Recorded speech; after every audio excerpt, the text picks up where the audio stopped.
ready to go!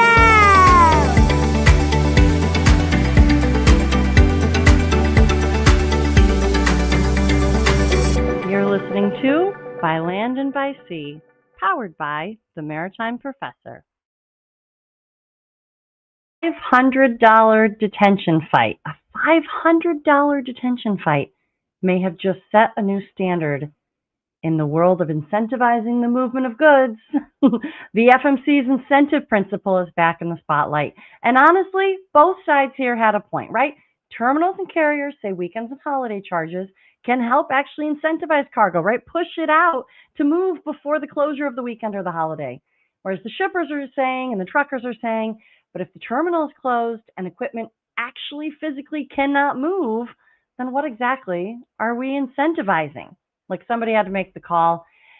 And it looks like in this case, the shippers have won. The FMC said the incentive principle means detention and demurrage charges have to be tied to the actual possibility of movement. And the DC Circuit backed that up. In a holiday weekend closed terminal scenario, I'm telling you, the wild part, this is all over $500. They spent more on the lawyer fees and the initial filing of the complaint than they did on the $500. So this was always a very principled case, but it was a small claims case. $500, supposed to be lighter, faster, less formal record. But we have some decisions here. We are starting with the Evergreen TCW and why one tiny detention dispute may have just sharpened one of the biggest rules in FMC enforcement. Hi, welcome back to By Land and by Sea, an attorney breaking down the weekend supply chain, presented by the Maritime Professor, me. I'm Lauren Beagen, founder of the Maritime Professor, former FMC International Affairs attorney, and founder of Squall Strategies. By Land and by Sea is your go-to resource for navigating the regulatory side of global ocean shipping. And me, I'm your favorite maritime attorney, aren't I? As always, this podcast for educational purposes only and should not be considered legal advice. There is no attorney-client privilege created by this video or this podcast. If you need an attorney, contact an attorney. So let's get into it because, as you know, ocean shipping moves the world. All right, segment number one. We are starting with the FMC, of course. We are starting with the Court of Appeals for the DC Circuit because they just gave the FMC a very important win in the Evergreen detention case. Now, I want to spend a little time here because this is one of those cases where the facts sound perhaps small at first, almost too small to become a major industry signal. But the legal principle underneath it all is anything but small and is something that will have some impact on the industry. Like I said, it's about $500 that we're talking about here. That's it. That's it. The question behind the $500, though, was much bigger. Can detention charges be reasonable when the party being charged could not actually return the equipment? The port was closed. The terminal was closed. That's where the case becomes important, right? So TCW, let's take it back. Let's give you a little framework of what was happening here. So TCW, a trucking company, a drayage provider, was involved in moving cargo on behalf of Yamaha. Evergreen provided the container and the chassis, right? As happens, the cargo was delayed because Yamaha's facility was closed during COVID. This was all 2020. And then when TCW was finally able to go retrieve the equipment, go retrieve that empty and take it back to the Port of Savannah was closed. It was a holiday weekend. It was Memorial Day weekend. So we all knew, right? Memorial Day weekend, of course they're closed. They're going to be closed Saturday, Sunday, and Monday, Memorial Day. Evergreen charged detention for those closed terminal days. TCW challenged the charges. And that challenge ended up putting the FMC's incentive principle right in the center of this conversation. So all of that happened during the 2020 May, right, Memorial Day timeline. The interpretive rule was May 18th, 2020. So here we are, right about the same time that this rule, just before it, had gone into effect, this incentive principle under the interpretive rule of May 18, 2020, just not less than 2 weeks later, here was a case that now is testing that. It's the core concept, right? It's all about the incentive principle comes from that FMC 2020 interpretive rule on detention and demurrage. In plain language, it's basically saying detention and demurrage charges are supposed to serve a purpose. They're supposed to incentivize the movement of goods, the cargo and the equipment. They're supposed to promote freight fluidity. Now, that's the core concept. But you could argue both sides are saying that, right? Well, It promotes the freight fluidity, or it incentivizes the movement, because if we're going to be gone for 3 days, you bet your butt they're coming in on Friday. But if they are actually closed Saturday, Sunday, and then Monday, there's no possibility. They can't get in there Saturday. They can't get in there Sunday. So you're charging for something that they can't get in there for. That was really the core concept here. That was really the core debate. Detention and demurrage are not supposed to be automatic punishments. They're not supposed to be the meter runs no matter what. They're supposed to help the system move. And so that's where this case really got going, because both sides really did have a good argument. Like I said, the terminal carriers, weekend and holidays, create that pressure before the closure begins. And if a shipper or trucker knows the meter is going to keep running over a Saturday or Sunday or a holiday, maybe they hustle on Friday. Maybe they make that extra push. But from the operations perspective, that argument's not ridiculous, right? It's a real part of how incentives can work, and they certainly do work. But from the shipper and trucker perspective, once the terminal is closed, the gates are closed, and the equipment physically cannot be returned, the question becomes, what is the charge actually doing during that closed period? Is that still an incentive? Is it just a charge? That's where the tension was. And the DC Circuit had already told the FMC once before that it needed to be careful here. This case we talked about before had already come before the DC Circuit. The court didn't want the commission to treat the incentive principle like a shortcut or like an automatic bright line rule. It said it wanted real analysis. It wanted the FMC to look at the facts, consider the incentive effect, and respond to Evergreen's argument. So it sent it back to FMC and said, do this again. It sent it back to the FMC on remand. It looked at the specific facts. FMC, TCW could not retrieve the equipment earlier because of the Omaha closure because of COVID-19.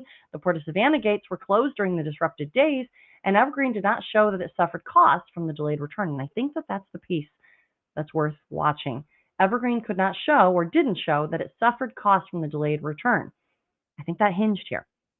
Based on those facts, the FMC said the charges did not promote freight fluidity.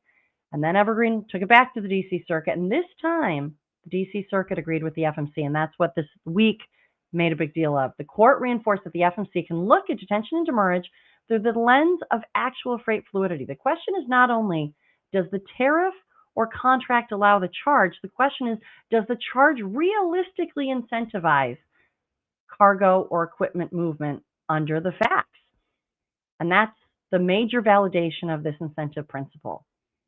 And the court also made clear that freight fluidity is not some new idea that the FMC invented after the fact. It is built into that interpretive rule that came out as a standalone. And this interpretive rule had a standalone announcement, right? May 18th, 2020. It was not part of a larger case. It was part of an investigation, actually, but it was not part of a tied to specific case fact pattern. It was May 18, 2020 came out, and the incentive principle was within it. This had been something that the FMC had been chewing on for a while, but it was May 18, 2020 where we actually got some clarity.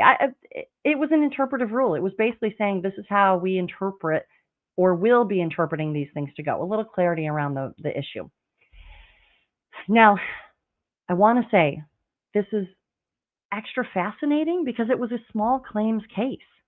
Look, small claims, and it's not necessarily right large claims, small claims, but this was $500. There are two paths at the FMC for the administrative law judges. There's the regular complaints, the regular docketed cases, and then there is a small claims settlement officer driven side of where all of these dockets go that are less than a certain amount of money.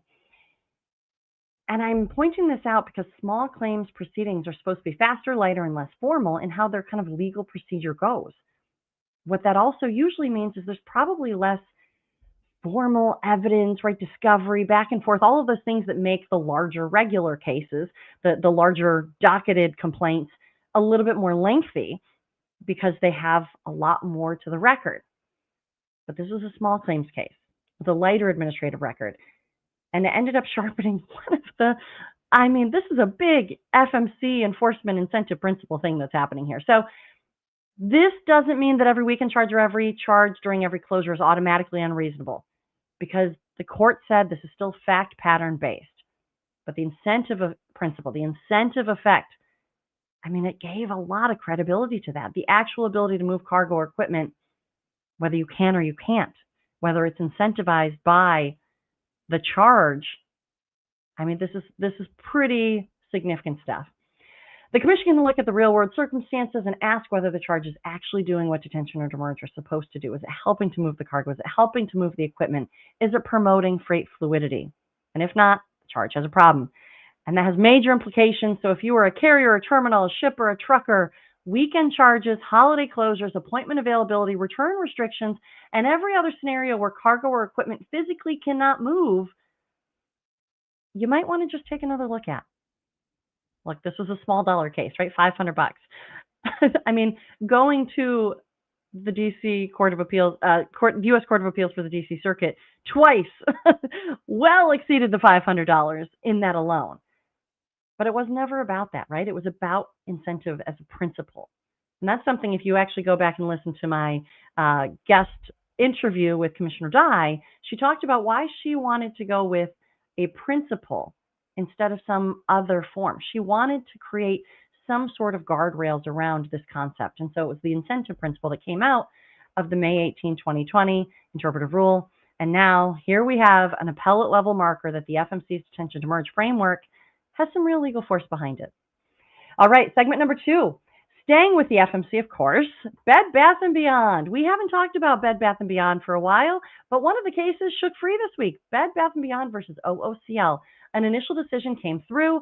It's another major post-pandemic accountability case, but it sits in a very different part of the FMC world. The FMC's chief administrative law judge awarded Bed Bath & Beyond's successor, so it was because they went bankrupt and now it's the successor of the entity.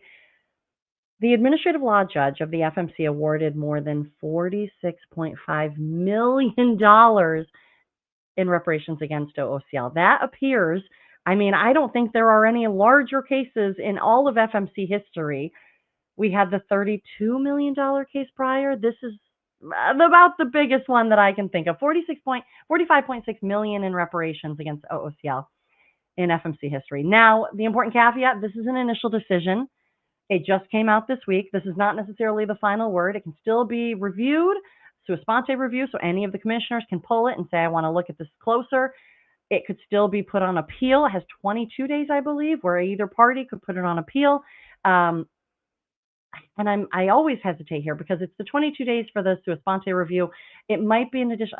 Either way, it's not final is what I'm trying to get here. I don't want to go too far down that side. But look, the case came out of this pandemic era marker, right? This is the minimum quantity commitment question that keeps coming up. Bed Bath & Beyond was alleging that OOCL failed to meet service commitments during that disruption of COVID congestion. The claims included space allocation, premium pricing, service not in accordance with service contracts, refusal to deal, retaliation, and detention demurrage. The ALJ found violations related to service commitments and the filed rate doctrine, refusal to deal, and retaliation, but the ALJ said detention and demurrage did not have a violation here. But what's important here is this is a minimum quantity commitment issue, an MQC. We've been watching these. There have been a bunch of MQC rulings. There's been a bunch of MQC cases filed. Most of the rulings recently seems like they've been more around retaliatory, and so they've been having awards based on retaliatory behavior, not necessarily the minimum quantity commitment. But this one was important because it seems to start to put a little bit more structure on minimum quantity commitment failures as Shipping Act violations rather than just commercial contract disputes or retaliatory. Certainly this had elements of both, but this decision does not mean that every minimum quantity commitment dispute becomes an FMC case or that every minimum quantity commitment or misbooking or rolled shipment suddenly becomes a Shipping Act violation. But it does suggest, and it's starting to pave the pathway a little bit, I would say, that when you have a common carrier, a service contract, and a minimum quantity commitment, a space allocation decision, premium pricing, and conduct that affects how cargo is received, handled, or delivered, the FMC may be willing to look at that carrier practice and not just the contract label and not just say it's hard to enforce. It looks like the enforceability of some of these minimum quantity commitments is starting to be paved. So this one is worth looking at. It is a lengthy case, but I wanted to bring it to your attention because this is where minimum quantity commitments, I think, we're going to start having more legal discussions and perhaps legal authority on minimum quantity commitments, because previously we were getting a lot of retaliatory, which is which is fine, and not all retaliatory, right? But that was one of the things that sometimes it would get decided on that as the main, where they would kind of decline to go too far in the minimum quantity commitments. This one, to me, felt like they were moving closer to the minimum quantity commitments as an enforceability issue. Take a look at this one. All right, segment number 3, Chairman DiBella, back in the news. This is interesting. This is an interesting change. Chairman DiBella was at the IMO this week. And I say interesting because for the most part, Coast Guard has been the one to go to the IMO. We might have a little bit of State Department. We might have a little bit of Department of Transportation, MARAD, but it's really kind of been Coast Guard and State Department. But the FMC's role is interesting and arguably rooted in FMC authority. I'm kind of loving these new applications, whether I'm just loving that we're using the authorities that the FMC has. The FMC announced that Chairman DiBella joined the U.S. delegation to the International Maritime Organization for the Marine Environment Protection Committee, MEPC, in London. And this was talking about net zero framework. Now, you might be thinking, what the heck does the FMC have to do with environment? Well, really, not much. But you know what they do have to do with? Fairness in the movement of goods and unreasonable or unfair restrictions. We've talked about the Foreign Shipping Practices Act a lot. We've talked about Section 19 of the Merchant Marine Act of 1920. That is why the FMC has entered the geopolitics conversation. Now, this was a creative use of it, but they're not wrong. I mean, this is foreign shipping practices that disadvantage U.S. oceanboard trade. And what was happening here is she was there to have general policy conversations, but also specific policy conversations on whether unfavorable shipping conditions would be imposed by a tax, right? Ships operate fuel routes, schedules, contracts, cargo commitments, and margins. And when global framework adds a new compliance cost, and I've talked about this before, I always say, be careful of the costs that get passed over to ships, to vessels, because they don't just sit there with a vessel. And because we went through the 2010s where we actually had a giant ocean carrier go bankrupt. Hanjin went bankrupt. These ocean carriers making billions of dollars is a new thing. It has not always been this way. And so while they might be having big years, this is not always the way it will go. And actually, just today and yesterday, I was seeing some not great news for ocean carriers on some of their rates going down. So I would say this is interesting, not for the net zero on a policy perspective, but for the another tax going on to vessels perspective. And that's where freight rates, surcharges, contract negotiations, and eventually the price paid by importers, exporters, and retailers, manufacturers, and consumers. That's why the FMC chairman, DiBella, was there and at the IMO. Look, marine environmental policy and maritime commercial policy are not necessarily separate lanes. And when this international framework could affect U.S. foreign commerce or create unfavorable shipping conditions, and again, it might just be a specific application, but it's important, I think, to look at it from a commercial standpoint as well. IMO is very operationally based, International Maritime Organization. That is where a lot of the safety of life at sea and other operational based things live. But this one was, as I've heard it, right, and I haven't gone too far into the net zero, but it was going to be a charge on the vessels for environmental purposes. And so any charges on vessels, the FMC has authority to review and figure out, are there unfair or unfavorable conditions being assessed here? And so that's why she was there. I support the authority hook that she should have been there.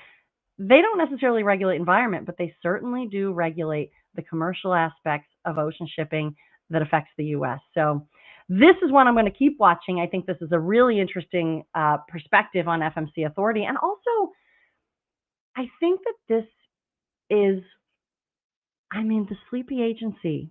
It was never there. I'll tell you, it was never there. You might not have known who the FMC was prior to COVID, but it was always there, and it was always working hard on these issues. But these new applications of the exact same authorities that they've always had, almost this confidence to use them, it's fascinating to watch. I'm supportive of it because these have always been the authorities that they've had, and these are very significant authorities. The FMC has always been a very important, very significant commission. So, all right, story number 4. This one is, I wanted to put this at the end. This is great news. The last 2 episodes, we've been talking about DHS funding and how the Coast Guard is just totally getting screwed. Look, great news. DHS funding was approved overnight, which means Department of Homeland Security is back to being fully funded, which means U.S. Coast Guard, you got your money. Great. This is incredible. This is wonderful. Now, we can't just say problem solved and moved on because, look, we cannot forget what we have been talking about the past 2, 3, 4 weeks, also 2 to 3 months since February. The Coast Guard is one of the central operating systems of maritime commerce in the United States. They support vessel inspections, port safety, search and rescue, maritime security, pollution response, credentialing, mariner readiness, both at the homeland, but also they are all over the world. They are part of the everyday that helps cargo move. And during the shutdown, they were caught in the middle of a DHS funding fight that had little to nothing to do with them. And we cannot be there. We cannot be there. Department of Homeland Security Secretary today put some specifics to what just happened. And he said the Coast Guard had to have their gas bill paid by the Department of War so they can continue operating. They couldn't even pay for their fuel, but they had to. These were mission essential, but it wasn't necessarily, it was certainly all of the employees of the Coast Guard, whether they were military, enlisted, or civilian, getting paid, but all of the other things, keeping the lights on. The DHS secretary also said that CISA was down about 1,100 people, and that's about 1/3 of its workforce. That's the Cybersecurity and Infrastructure Security Agency. Cybersecurity. It's giant. Not just maritime cybersecurity, all cybersecurity and infrastructure. Look, supply chain resilience is not just ships, cranes, docks, all the things. It all has to work together. And we cannot have Coast Guard get caught in a political fight that has nothing to do with it. It cannot be collateral damage in a funding fight. I don't know what needs to happen, but something needs to happen. It needs to be moved out of DHS if that's what has to happen, but it needs to be protected so this can never happen again. We cannot have Coast Guard down like this. It's not fixed. This temporary funding battle is over. But we can't say that maritime readiness is ready if this whole division of important work of U.S. Coast Guard is just going to be treated like an afterthought. This can't happen again. I'm going to keep watching this. I'm going to keep raising the issue of this because this cannot happen again. It happened. Let's learn from it. Well, it was a positive note, right? We got funding, but the warning still remains. Look, this was a week of some really interesting stuff shaking free, right? We had new applications of environmental, commercial conversations. We had minimum quantity commitments. We had the maritime readiness conversation. As you know, as we always say, right? The system works as a system. This is a supply chain ecosystem. It's not just a chain. It's not just a link. It's a full ecosystem. And when the system breaks, everybody feels it. And we cannot get maritime ready if we're going to let some of these areas, they're not fringe, but if we let some of these areas go as afterthoughts.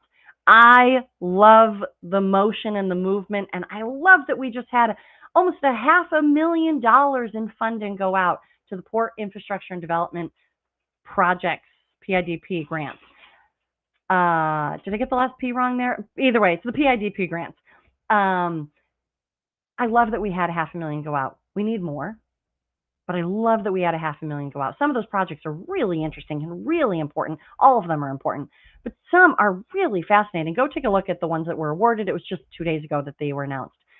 But look, ocean shipping doesn't move in one lane. It's everywhere, obviously. It's law, it's policy, it's operations, infrastructure, security, cost, and cargo all at the same time. And look, here's what I always say. When you understand the rules, you make better decisions. So keep paying attention. Keep following here on this episode, on this podcast by Land and by Sea. We love having you. If you like this episode, be sure to follow, subscribe, and leave a review. Want to go deeper on these topics or bring this kind of insight to your team? Visit themaritimeprofessor.com to explore corporate trainings, tailored briefings, and on-demand webinars, all designed to make complex maritime regulations practical and easy to understand. And if your organization needs help navigating the legal or strategic side of ocean shipping regs, head over to Squall Strategies. That's where I provide consulting services, regulatory guidance, policy support for clients working directly through these issues. As always, this podcast is for educational purposes only and should not be considered legal advice. If you need an attorney, contact an attorney. Until next time, I'm Lauren Beagen, the Maritime Professor, and you've just listened to By Land and by Sea. See you next time.